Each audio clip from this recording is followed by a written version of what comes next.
Hi friends, ಸಿಂಪಲ್ಲಾಗಿ ಮನೆಯಲ್ಲಿ ದಮ್ ಬಿರಿಯಾನಿ ಹೇಗೆ ಮಾಡೋದು ಅಂತ ಬನ್ನಿ ಹೇಳ್ಕೊಡ್ತೀನಿ. ಇದು ಬಿರಿಯಾನಿ ಮಾಡೋಕ್ಕೆ ಬೇಕಾದಂಥ ಮಸಾಲೆ. ಮೊದಲು ಒಂದು ಪಾತ್ರೆಯಲ್ಲಿ ಎಣ್ಣೆ ಹಾಕಿ ಬಿರಿಯಾನಿ ಎಲೆಯನ್ನು ಬೇಯಿಸ್ಕೋಬೇಕು. ನಂತರ ಬಿರಿಯಾನಿ ಎಲೆ ಸರಿಯಾಗಿ ಬೆಂದ ನಂತರ ಈರುಳ್ಳಿ ಹಾಕಿ ಈರುಳ್ಳಿ ಕೆಂಪು ಆಗೋವರೆಗೂ ಹುರಿಯಬೇಕು. ನಂತರ ಈರುಳ್ಳಿ ಡ್ರೈ ಆದಮೇಲೆ ನಮಗೆ ಎಷ್ಟು ಬೇಕೋ ಅಷ್ಟು ನೀರು ಹಾಕಿ ಕುದಿಯೋಕ್ಕೆ ಬಿಡಬೇಕು. ರುಚಿಗೆ ತಕ್ಕಷ್ಟು ಉಪ್ಪು ಹಾಕ್ತಾಯಿದ್ದೀವಿ. ಹಾಕಿಬಿಟ್ಟು ಇನ್ನೇನು ಕುದಿಯೋಕ್ಕೆ ಬಿಡ್ತೀವಿ.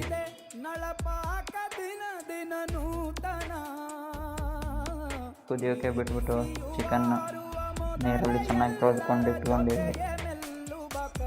ನಂತರ ಅದಕ್ಕೆ ಬೇಕಾದಂಥ ತರಕಾರಿಗಳನ್ನು ಹೆಚ್ಚೋಕ್ಕೆ ರೆಡಿ ಆಗಬೇಕು. ಅದಕ್ಕೆ ಬೇಕಾದಂಥ ಈರುಳ್ಳಿ, ಟೊಮೆಟೊ, ಮೆಣಸಿನ್ಕಾಯಿ, ಪುದೀನ, ಸಾಂಬಾರು ಸೊಪ್ಪು ಎಲ್ಲ ಮಸಾಲ ಪದಾರ್ಥ ತೆಗೆದು ಇಟ್ಟಿದ್ದೀವಿ. ಕುದ್ದ ನಂತರ 3 ಗ್ಲಾಸ್ ಅಕ್ಕಿ ಹಾಕಿ ಚೆನ್ನಾಗಿ ಕುದಿಸಬೇಕು. ಬನ್ನಿ, ರೈಸ್ ಕುದಿಯೋವರೆಗೂ 5 ನಿಮಿಷ ಪಾತ್ರೆ ಮುಚ್ಚಬೇಕು. ನಂತರ ಮತ್ತೊಂದು ಪಾತ್ರೆಯಲ್ಲಿ ಎಣ್ಣೆ ಹಾಕಿ ಈರುಳ್ಳಿ, ಟೊಮೆಟೊ, ಮೆಣಸಿನ್ಕಾಯಿ ಎಲ್ಲ ಹಾಕಿಬಿಟ್ಟು ಚೆನ್ನಾಗಿ ಡ್ರೈ ಮಾಡ್ಕೋಬೇಕು.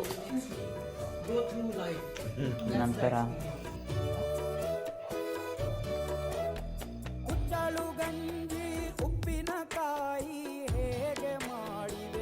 ಅದೆಲ್ಲ ಚೆನ್ನಾಗಿ ಬೆಂದ ಮೇಲೆ ತೊಳೆದಿಟ್ಟಿರುವ ಚಿಕನ್ ತಗೊಳ್ಳೋಣ. ಚಿಕನ್ ತೆಗೆದು ಪಾತ್ರೆ ಒಳಗಡೆ ಹಾಕಿ ಚೆನ್ನಾಗಿ ಮಿಕ್ಸ್ ಮಾಡಬೇಕು.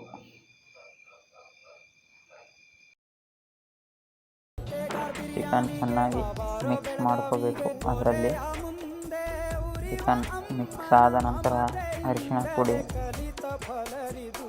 ರುಚಿಗೆ ತಕ್ಕಷ್ಟು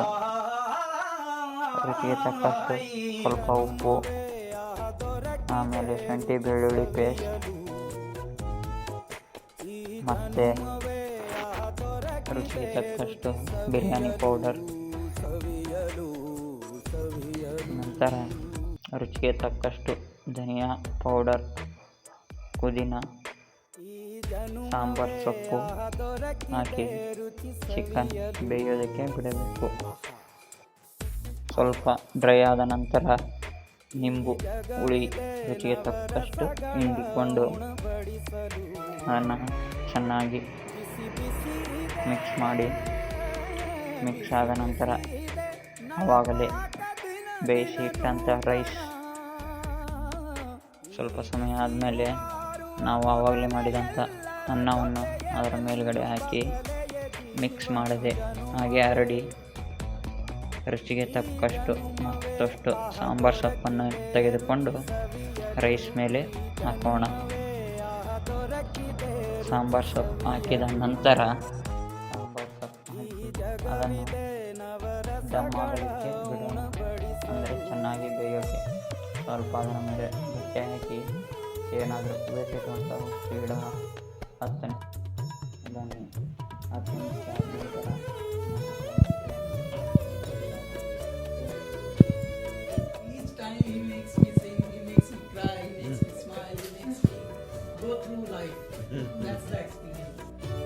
ನೋಡಿ, ಸ್ಪೆಷಲ್ ದಮ್ ಬಿರಿಯಾನಿ ಟೇಸ್ಟ್ ನೋಡೋಣ.